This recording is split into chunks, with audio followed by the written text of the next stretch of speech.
three friends, Henry, James, and William, had recently started a new business. They had to travel to another city to meet their first client.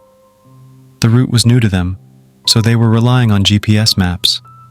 It was already evening, and they still had 5 hours of travel left. To avoid fatigue, they stopped at a restaurant and started drinking tea. There, a stranger told them about a shortcut that could save them more than 3 hours of travel time. The three friends turned off the GPS and started driving in the direction the stranger had suggested.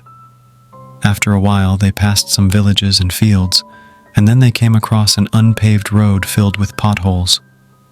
Their car's engine overheated and the car stopped. The three friends got out of the car and checked the engine. They decided to let the car rest for a while to cool down the engine. That's when they realized they had stopped near a huge banyan tree.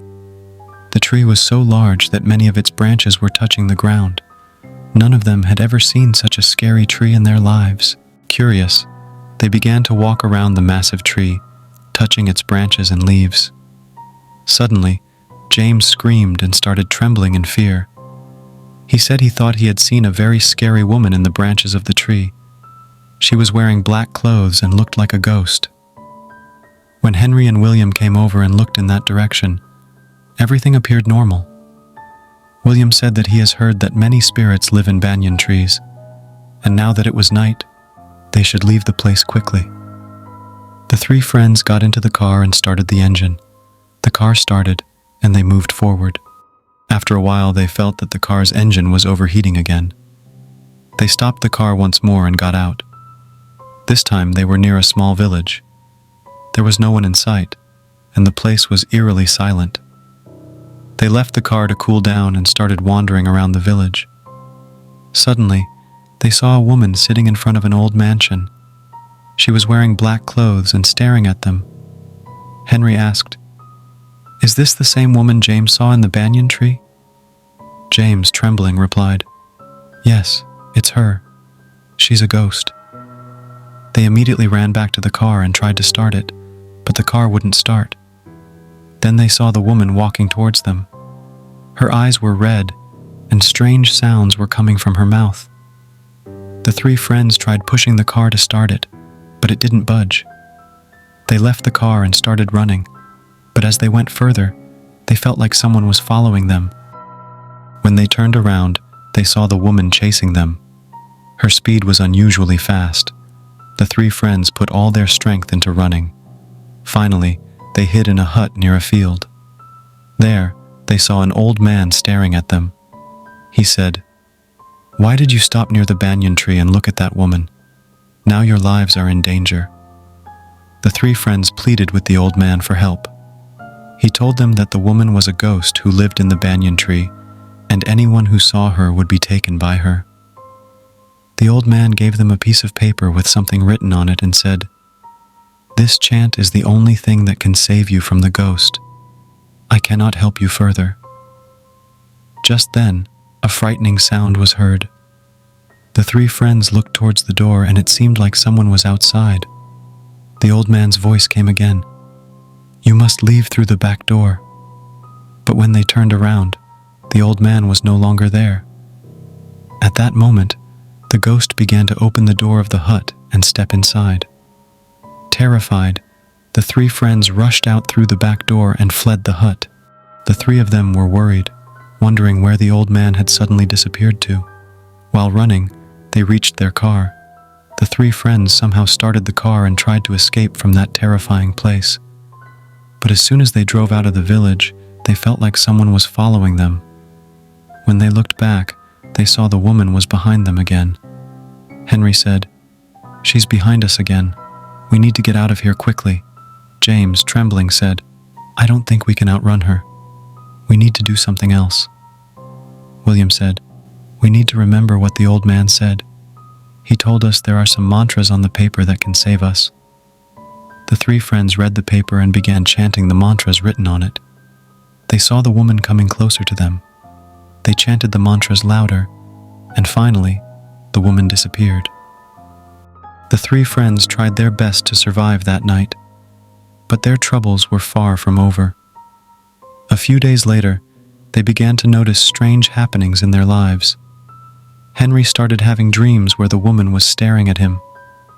James began hearing strange sounds in his house.